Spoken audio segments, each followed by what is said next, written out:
Bonjour à tous, aujourd'hui petite séquence en physique sur le travail d'une force. Qu'est-ce que le travail d'une force? Le travail d'une force, ça va être l'énergie qu'une force va produire sur une distance. Ok? Donc, je vais m'expliquer. Si vous devez marcher sur 1 km, vous allez devoir pousser avec vos jambes, d'accord, et mettre une force sur une distance de 1 km. Donc en soi, vous allez dépenser une énergie sur 1 km. Maintenant, si vous dépensez cette même énergie, pas sur 1 km, mais sur 2 km, il est logique que cette énergie va être 2 fois plus grande. D'accord? Et donc, qu'est-ce qui quantifie l'énergie que vous allez devoir dépenser?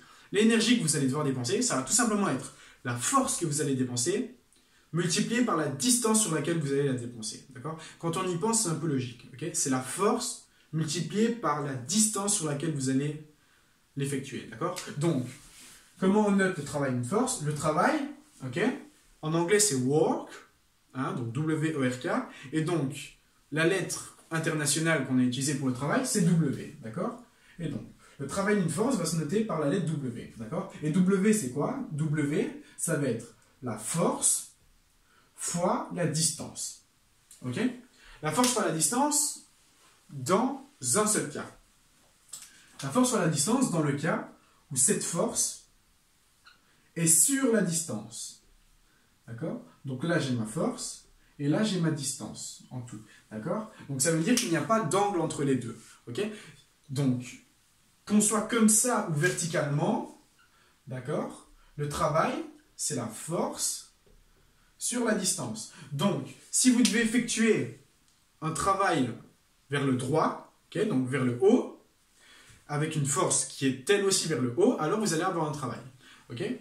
Il existe un cas où le travail est nul. Le travail est nul quand les deux forces sont perpendiculaires. Il est logique que si vous effectuez un travail, donc une force perpendiculaire sur une distance perpendiculaire, mais il est logique que vous n'aurez aucune énergie. Techniquement, sur cette force-là, vous n'effectuez pas de travail. Vous effectuez une force sur le plan vertical et non pas sur le plan horizontal. Du coup, quand l'angle entre la force et la distance est de 90 degrés, le travail est nul.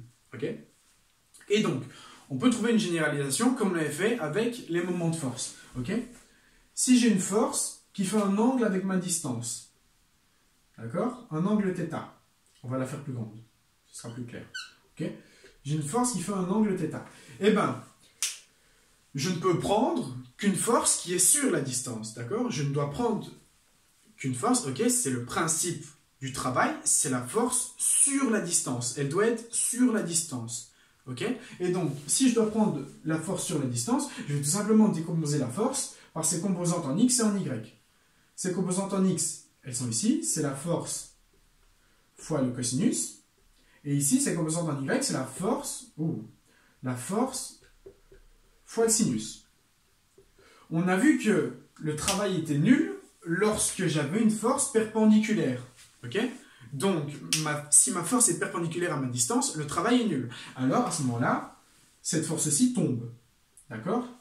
Pour le sinus. Et donc, il nous reste quoi? Il nous reste la force fois le cosinus, parce que je dois prendre la force qui est sur la distance. Et cette force-là, elle est ici. Okay? Donc, dans le cas général, lorsqu'on a une force qui fait un angle avec une distance, et qu'on doit calculer le travail de cette force, ben ça va être la force fois le cosinus de l'angle, entre la distance et la force, fois la distance. Okay? Et donc, si on calcule ceci, quand l'angle est perpendiculaire, cosinus de 90 degrés, c'est 0. Et donc, si j'ai un 0 qui est multiplié, ben alors le travail sera nul. C'est pour ça que quand j'ai une force perpendiculaire, elle est nulle. À ne pas confondre, parce que tout le monde confond. Quand je dis perpendiculaire, c'est nul et tout le monde dans sa tête voit vers le haut. Non, c'est quand c'est perpendiculaire à la distance. Si votre distance est vers le haut, alors votre angle n'est pas de 90 degrés. Votre angle est de 0 degré. D'accord? Si je dois effectuer, si je dois monter une caisse à un étage sur une distance verticale, ben l'angle entre la force et la distance est nul. Il est 0. D'accord?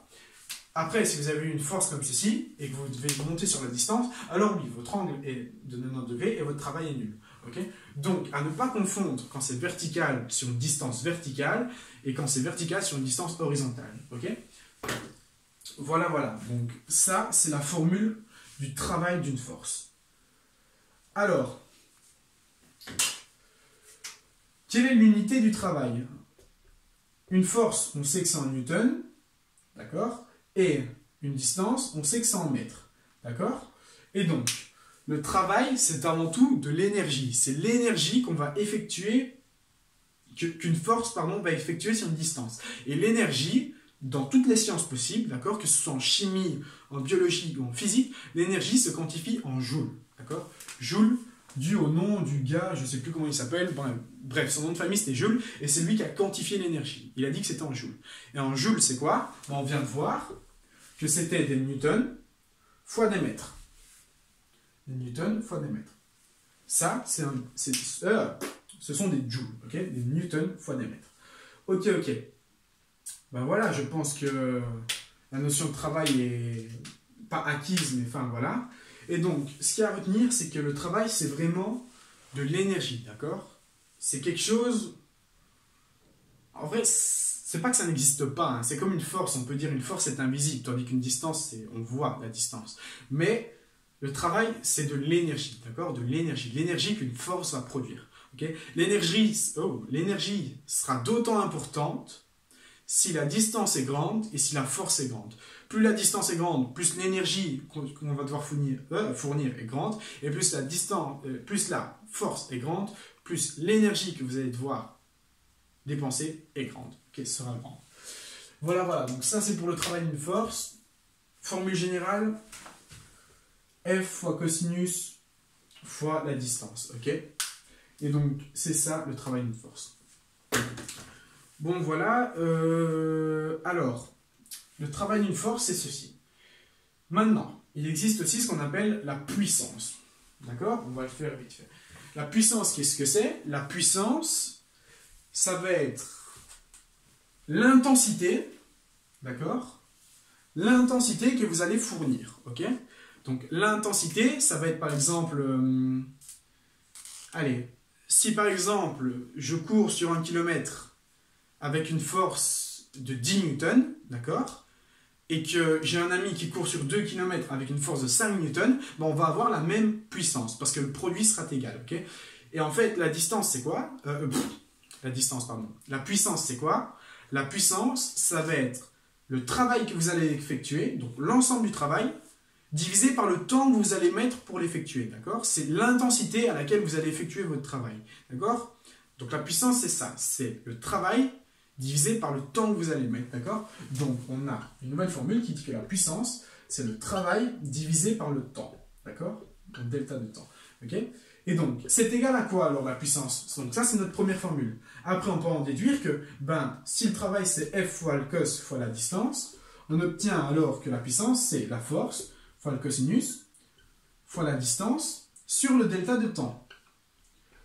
Et alors, qu'est-ce qu'on remarque ici? On remarque qu'on a un produit et un quotient. Et en fait, ici, on a quoi? On a le temps, la distance divisée par le temps. Et la distance divisée par le temps, est-ce que ça ne vous rappelle pas quelque chose? La distance divisée par le temps, c'est la vitesse. D'accord? Et donc, la puissance, on obtient une autre formule qui nous dit que la puissance, c'est la force multipliée par le cosinus de l'angle multiplié par la vitesse. Et donc, j'ai alors 3 formules pour ma puissance. Ma puissance, c'est l'énergie divisée par le temps que je vais mettre pour la faire. Ça va être l'intensité de mon énergie. Ok?